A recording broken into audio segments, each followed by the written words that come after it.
Selina, the interview is tomorrow. I know. Are you even prepared? Yes, I'm ready. You've been on your phone all day. Jasmine, I beg leave me. How else do you want me to prepare? My CV is ready. Good day, ladies. Can I have your files? Good day, ma. Good day, ma. There are only 2 positions available, which is accounting and security assistant. We will go through your CV and send you both an email. I have to do something as soon as possible. If not, this accountant position will be given to Jasmine. She has good qualifications. I just remembered Chief. Let me call him. I can't be the one standing at that gate. Never!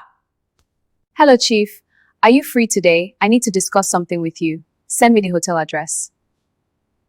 Hi, Chief. I'm so happy you agreed for us to see. You are welcome, Selina. Selina, this one you are here. It's been long you visited me. I thought you are no longer interested in me. Of course I'm interested. I've just been busy. Remember you told me you had connections with Royal Crest Holdings. I need a job there. Ah, yes, I remember.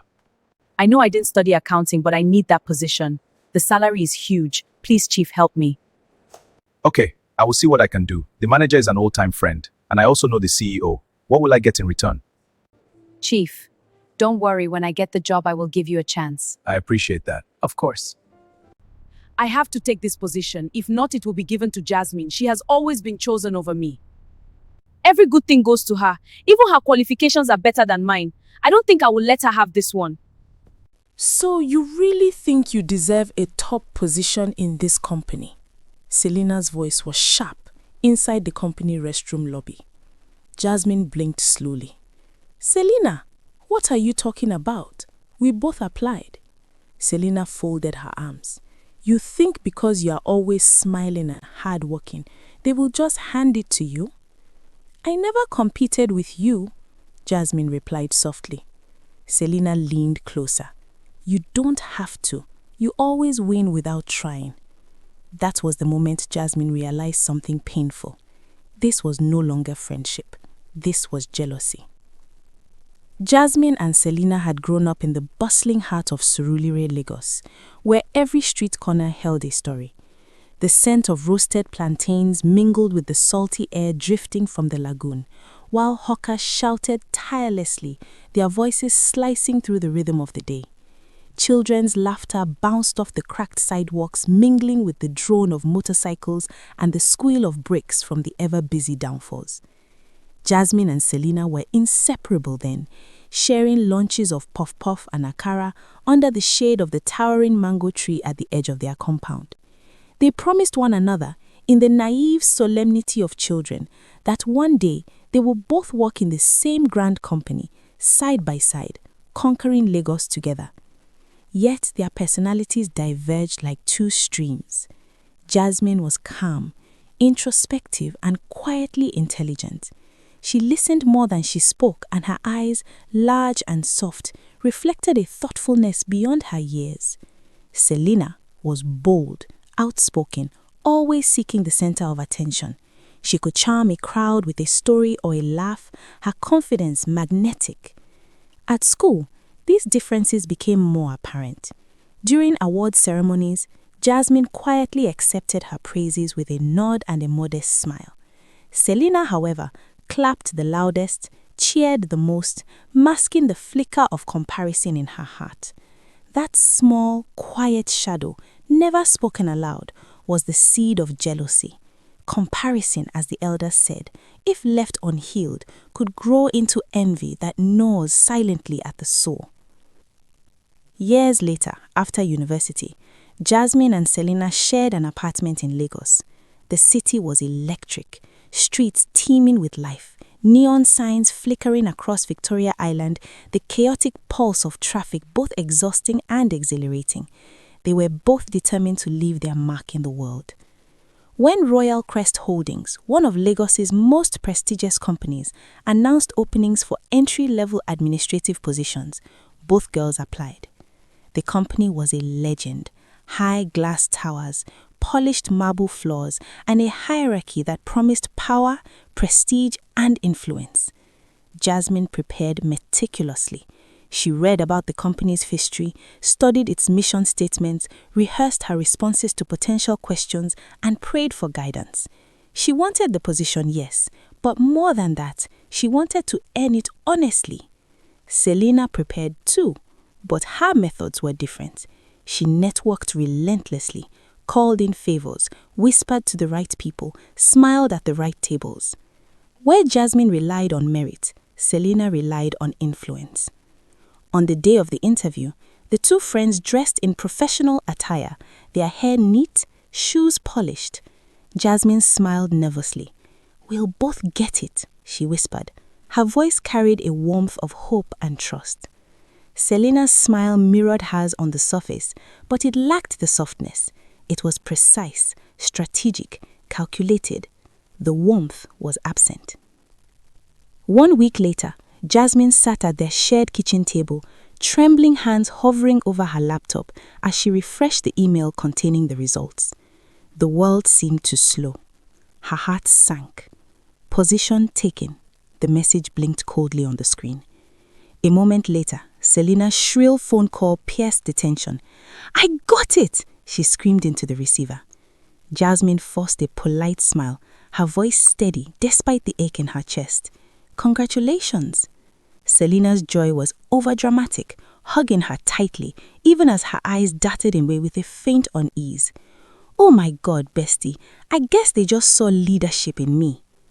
Later that evening, Jasmine overheard a staff member whispering in the hallway. Selina's uncle spoke to someone on the board. Jasmine's chest tightened.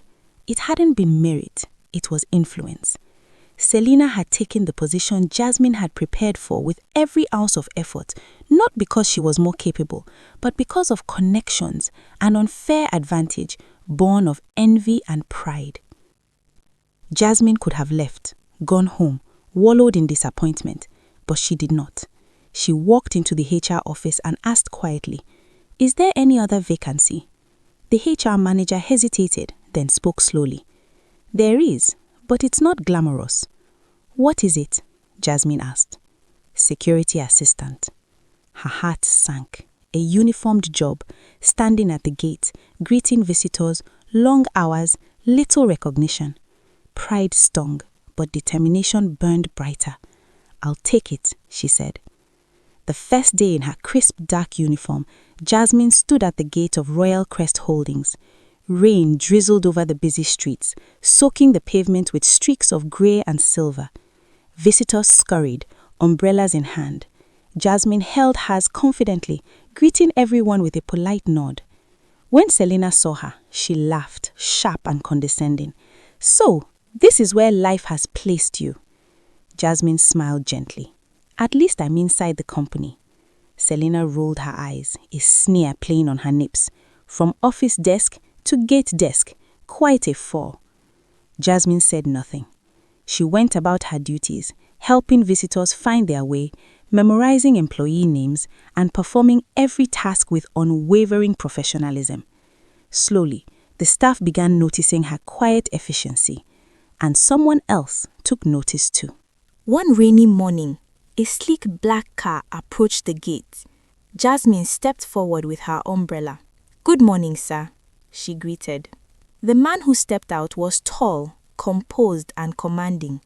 His eyes, sharp and observant, swept over her in a way that made her pulse quicken. "Are you new here?" he said. "Yes, sir," Jasmine replied, steady. "You speak confidently for someone at the gate." Jasmine smiled, the faintest curve of lips. "Every position deserves excellence, sir." His name was Asha Leo, the CEO. He was intrigued seeing Jasmine. Most people in her position would shrink, mumble, or feign competence. Not her. There was something genuine, disciplined, and quietly commanding about her. "Interesting," he muttered, stepping past, but not before Jasmine caught the faintest spark of curiosity in his gaze. Inside the office, Selina's charm initially carried her. She exuded authority, manipulating conversations, taking credit for others' work, but cracks began to appear. She blamed interns for minor errors, arrived late to meetings, and her arrogance alienated colleagues. Meanwhile, Jasmine's quiet excellence did not go unnoticed. She resolved conflicts calmly, helped visitors without complaint, and displayed a professionalism that contrasted sharply with Selina's manipulations. Asha observed Jasmine from afar, increasingly impressed. He saw in her something rare, integrity paired with resilience. Her humility was not weakness, it was strength, measured and deliberate.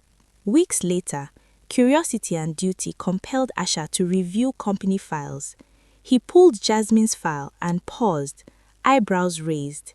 She had higher qualifications than Selina, stronger interview scores, and glowing recommendations. Yet, she had been relegated to the security team. A conversation with HR revealed the truth: favoritism, influence, nepotism. Asha's eyes narrowed. Merit had been sidelined, integrity ignored, but now he knew whose talents truly deserved recognition. Monday morning, a company-wide announcement rang through the halls. Due to restructuring, there will be position adjustments. Selina sat confidently, expecting affirmation, until the first name was called. Hers. Administrative duties reassigned. Her smile faltered. Then Jasmine's name rang out, promoted to executive assistant to the CEO. Gasps filled the office. The quiet girl at the gate now stood in the gleaming executive office, her uniform replaced with elegant professional attire. Asha entered shortly after, eyes briefly resting on Jasmine. He said, "Positions should be earned," his voice calm but authoritative. "Excellence should never be ignored." Selina confronted her in the hallway, her voice cracking with fury. "You planned this!" Jasmine shook her head gently. "I planned nothing. I just walked." "You always end up winning," Selina snapped. Jasmine looked at her calmly, eyes steady. "I never tried to compete with you." Selina understood, too late, that envy had cost her the respect and position she had coveted. Working closely with the CEO, Jasmine's intelligence, humility, and calm authority became more visible each day. Asha admired her thoughtfulness, the way she could command attention without demanding it, the way she handled challenges with patience. Late evenings in the office allowed for conversations, small jokes, shared stories about Lagos, reflections on life and ambition. Their connection deepened naturally, built on mutual respect and admiration. He saw her for who she truly was. She saw in him not just power, but thoughtfulness and emotional depth. Months later, during a company celebration dinner, Asha raised a glass to the team. He said, "Sometimes the greatest leaders start at the gate, and sometimes love finds you when you least expect it." His eyes met Jasmine's, and the room erupted in applause. Jasmine's journey from gatekeeper to executive assistant illustrated a timeless truth: humility, diligence, and integrity are never wasted. Pride, envy, and shortcuts may bring momentary gain, but they erode character and reputation.